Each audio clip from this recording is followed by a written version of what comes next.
Les amis, ça va mal. Ça va mal, ça va mal, ça va mal, et je vous cache pas, j'aurais largement préféré ne pas avoir à faire cette vidéo. J'aurais préféré juste vous parler de bonnes nouvelles, sauf que l'actualité du monde de la moto, ce ne sont pas que des bonnes choses. Il y a des très très bonnes nouvelles, et c'est largement celles que je préfère traiter, et puis il y a celles qui font beaucoup moins plaisir, et c'est mon obligation, mon devoir aussi de vous en informer, ne serait-ce juste que pour que vous ayez le maximum d'éléments pour pouvoir vous-même vous faire votre opinion.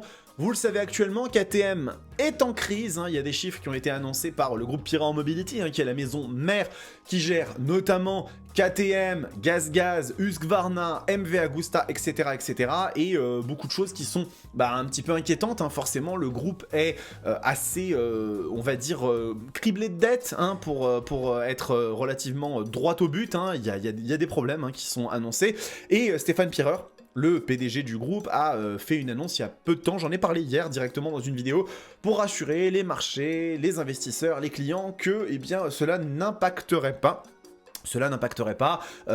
l'approvisionnement des motos, du service après-vente, et que KTM allait se lancer dans cette nouvelle épreuve finalement avec un certain optimisme.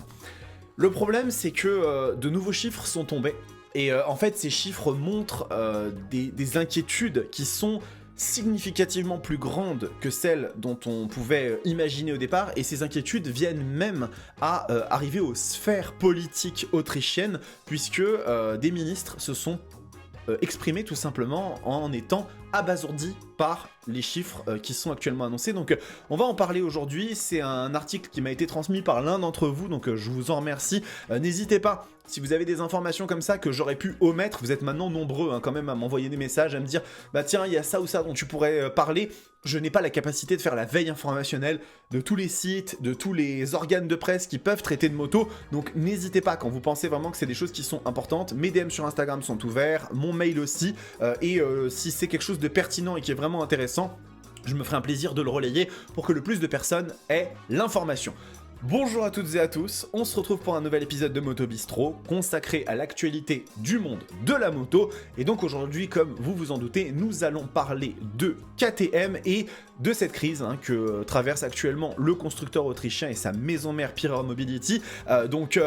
C'est quelque chose qui a été déjà annoncé depuis plusieurs jours, j'en ai parlé, les présidents directeurs généraux Stéphane Pierrer et Gottfried Neumeister, qui est le co-CEO de Piran Mobility, en ont parlé. Ils l'ont annoncé directement dans leur vidéo YouTube, dans leur chaîne YouTube, un Legal Restructuring Proceeds, qui est donc l'équivalent d'un redressement judiciaire tout simplement en Autriche. Donc on en a beaucoup discuté de cette affaire, puisqu'il y a beaucoup de choses qui questionnent, beaucoup de problématiques qui sont soulevées, et où on ne sait pas effectivement dans quelle direction KTM va se diriger avec ce pseudo-redressement judiciaire, avec des montants de dette qui jusque-là étaient suffisamment élevés pour inquiéter, et pour le coup, malheureusement, en fait, les choses ne vont pas aller en mieux, puisque il semblerait qu'en fait, les chiffres n'étaient pas aussi faibles pour alléger un petit peu le discours que ce que l'on pensait. Vous allez voir qu'il y a quand même beaucoup de choses qui n'ont peut-être pas été dites de la bonne façon, ou qui étaient peut-être un petit peu occultées ou allégées par KTM, et on va en parler justement. Donc c'est un article qui est relayé par motorsport.com, donc la situation financière de KTM qui est encore pire que prévu. Encore une fois, je vous le dis, ça me fait absolument pas plaisir de relayer ce genre d'informations. KTM AG et 2 de ses filiales déposent le bilan, alors que les dettes cumulées des 3 entreprises atteignent 2,9 milliards d'euros. 2,9 milliards d'euros de dettes pour KTM AG et ses 2 filiales. Je ne sais pas si vous vous rendez compte, mais c'est gigantesque, tout simplement. 2,9 milliards d'euros, c'est juste astronomique. On va aller un petit peu dans le détail pour que vraiment vous ayez le niveau d'information le plus granulaire, le plus précis possible. Comme vous le savez, donc ça c'est un résumé, le constructeur KTM qui a déposé vendredi une demande d'insolvabilité auprès du tribunal régional de Ried in Kreis, désolé si mon accent n'est pas bon. Concrètement, il s'agit de KTM AG ainsi que 2 filiales, KTM Component GmbH et KTM Forschungs und Entwicklungs GmbH. Donc effectivement, les trois filiales de KTM, et ces faillites concernent au total 3623 employés. C'est encore une fois énorme. Selon la demande, KTM AG affiche des dettes d'un montant de 1,8 milliard d'euros, et les dettes cumulées des trois entreprises sont estimées par l'AKV, une association de créanciers, à un montant allant jusqu'à 2,9 milliards d'euros pour environ 2500 créanciers. Donc, dans le détail, KTM doit environ 1,3 milliard d'euros à plusieurs banques autrichiennes, 365 millions d'euros à ses fournisseurs, auxquels s'ajoutent des reconnaissances de dette d'un montant de 80 millions d'euros, ainsi que des salaires impayés d'un montant de 40 millions d'euros. Des salaires impayés. On rentre quand même dans quelque chose qui est... Ça ne touche plus que les fournisseurs, ça ne touche plus que les partenaires de KTM, ça touche également les employés de KTM. C'est pour ça que quand je vous ai dit qu'il risquait d'y avoir de la casse au niveau des licenciements, au niveau de ce genre de choses, et que certains d'entre vous m'ont annoncé que non, KTM est engagé en MotoGP, ils ont des victoires en Dakar, etc. Encore une fois, ça ne veut rien dire. Ça ne veut rien dire, et la situation de KTM aujourd'hui, elle est véritablement inquiétante à ce niveau-là. Donc... le fait que, vous voyez, jusqu'à présent, Pirelli Mobility AG parlait d'un besoin financier de plusieurs centaines de millions d'euros. Ces derniers jours, des experts ont évoqué une somme allant jusqu'à 1 milliard d'euros. Le fait que les dettes s'élèvent à près de 2 milliards d'euros pour KTM AG et à près de 3 milliards d'euros pour les trois entreprises est une surprise qui n'est pas sans faire de vagues en Autriche. Il s'agit en effet de la plus grande faillite pour une entreprise nationale autrichienne cette année. Encore une fois, je me permets de faire une parenthèse. Quand certains d'entre vous pensent que la situation, ça va très bien, etc., bien évidemment que ce genre de choses arrive dans le monde de l'automobile, dans le monde de la moto. Oui, ça arrive. Mais il ne faut pas oublier quelque chose, les amis. C'est que KTM aujourd'hui, c'est le plus grand constructeur de motos en Europe, et que quand ce genre de choses surviennent sur une aussi grande société, sur un aussi grand groupe, ça a des conséquences qui sont graves au niveau matériel, au niveau financier, au niveau économique, au niveau même du tissu socio-économique du pays dans lequel se trouvent ces entreprises, mais aussi tout simplement au niveau humain. Au niveau humain. Il y a des emplois qui sont menacés, et pas 10 ou 15 ou 100 ou 500 emplois. On va en parler juste après. Donc, la procédure d'assainissement n'est pas encore ouverte, mais cela pourrait être le cas dans les jours qui viennent. Les créanciers devraient pouvoir récupérer environ 30% de leurs engagements, payables dans un délai de 2 ans après l'adoption du plan de redressement. Un plan de redressement doit maintenant être négocié avec les créanciers, et l'acceptation ou non de ce plan devrait être connue dans les 90 jours à venir. Nous devrions donc être fixés sur la suite d'ici la fin février.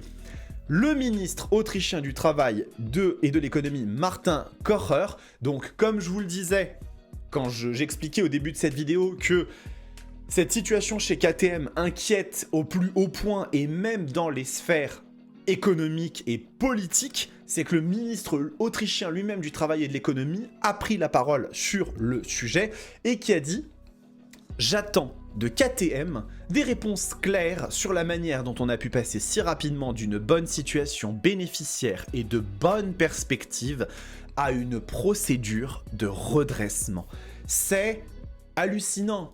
Il y a quelque chose qui a, pardonnez-moi le terme, merdé chez KTM.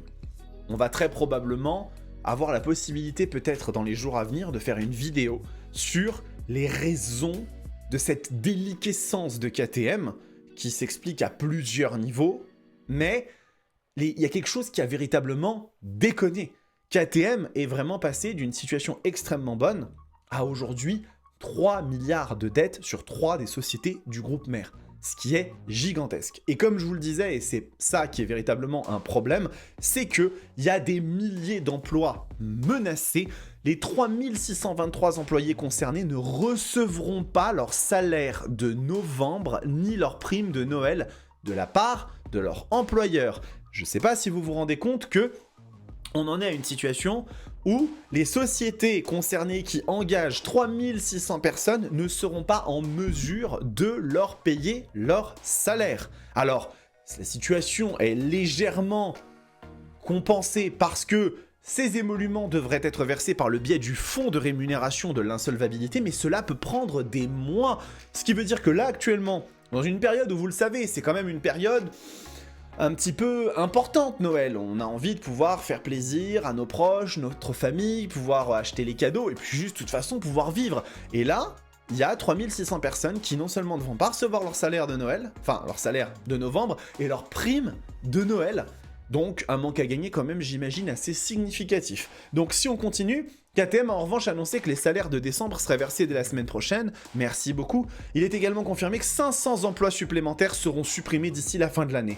500 emplois supplémentaires. On n'est pas en train de parler de 2025. On est en train de parler de 2024. Quand je vous dis, je vous l'ai dit, les situations actuelles sont graves et ça va avoir des conséquences et des répercussions qui sont immédiates, pas à tous les niveaux, par exemple l'approvisionnement de motos, parce qu'il y a eu une surproduction, etc., etc., mais il y a beaucoup de choses qui, dans les backstage, vont se passer.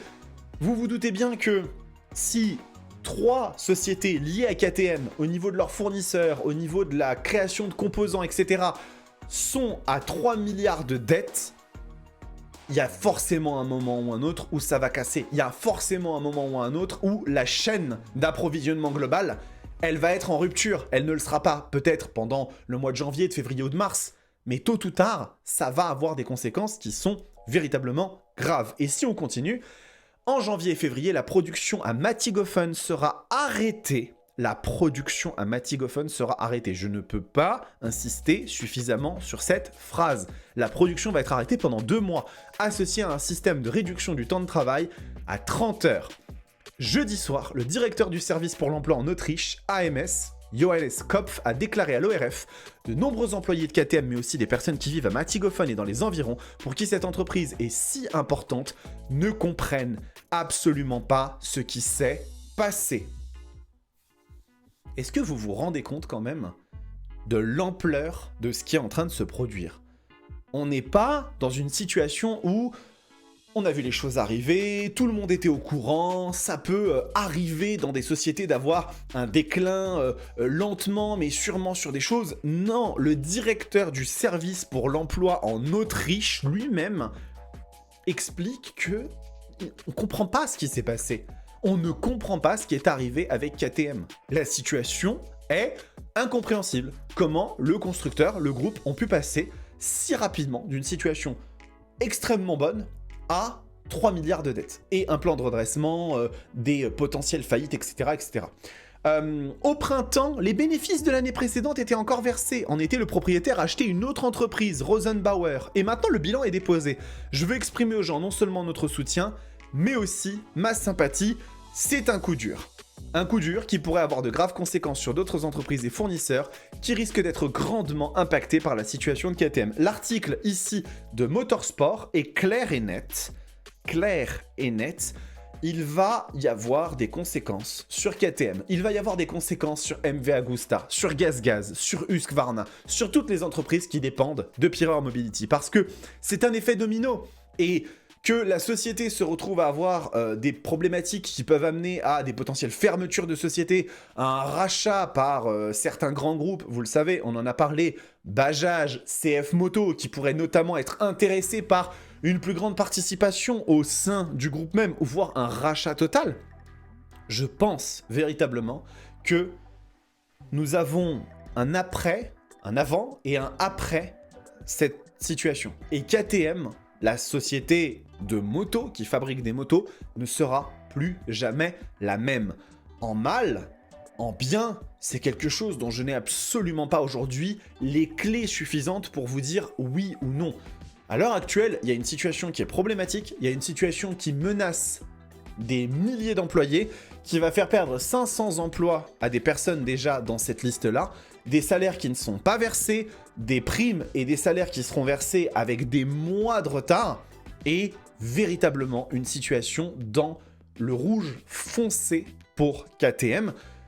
Encore une fois, je vous le dis, je ne fais pas l'alarmiste ou la personne à charge contre KTM. J'adore KTM et je leur souhaite de tout mon cœur qu'ils se redressent, qu'ils réussissent à aller de l'avant. KTM, ce sont des motos fantastiques, beaucoup trop chères pour la plupart pour ce que c'est actuellement, mais ce sont des motos et une marque qui mérite de survivre et de conserver au maximum l'ADN qu'elle a aujourd'hui, le Ready to Race. Et toutes les autres marques qui sont sous le giron du groupe Piran Mobility méritent de survivre. Husqvarna, c'est super chouette, GazGaz, c'est super chouette, MV Agusta quand même, et je pense que dans tout ça, MV Agusta, ce sont peut-être ceux qui méritent le moins, encore une fois, ce qui arrive, parce que ils ont déjà eu tellement de rachats, les pauvres, que vraiment, l'histoire de MV Agusta, un jour, il faudra qu'on la passe en revue, parce que c'est vraiment un truc. Mais bon, personne dans cette histoire ne mérite ce qui est en train de se passer, hein, et il faut véritablement que, eh bien, ils réussissent à trouver des solutions pour aller de l'avant. Mais encore une fois, je vous le redis, ne pensez pas à aucune seconde, ne vous voilez pas les yeux sur le fait que tout va bien chez KTM, cette situation ne concernera absolument pas les motos et tout. Si, cette situation va avoir des répercussions très fortes sur tout ce qu'il y a à voir avec KTM. J'ai prévu de vous faire une vidéo sur est-ce que oui ou non il est toujours pertinent, est-ce qu'il est toujours logique et raisonnable d'acheter une moto KTM. Cette vidéo, je vais la réaliser. Au vu de ces éléments, il risque d'y avoir quand même des choses qui sont modifiées ou à revoir sous un angle différent. Donc, je vais prendre mon temps pour vous la réaliser. Mais sachez que, encore une fois, ça ne me fait pas plaisir de faire ce genre de vidéo. Je n'aime pas ça. Je préférais vraiment parler de choses fantastiques, annoncer des nouvelles motos folles. Voilà, ce genre de vidéo, c'est ce qui me plaît.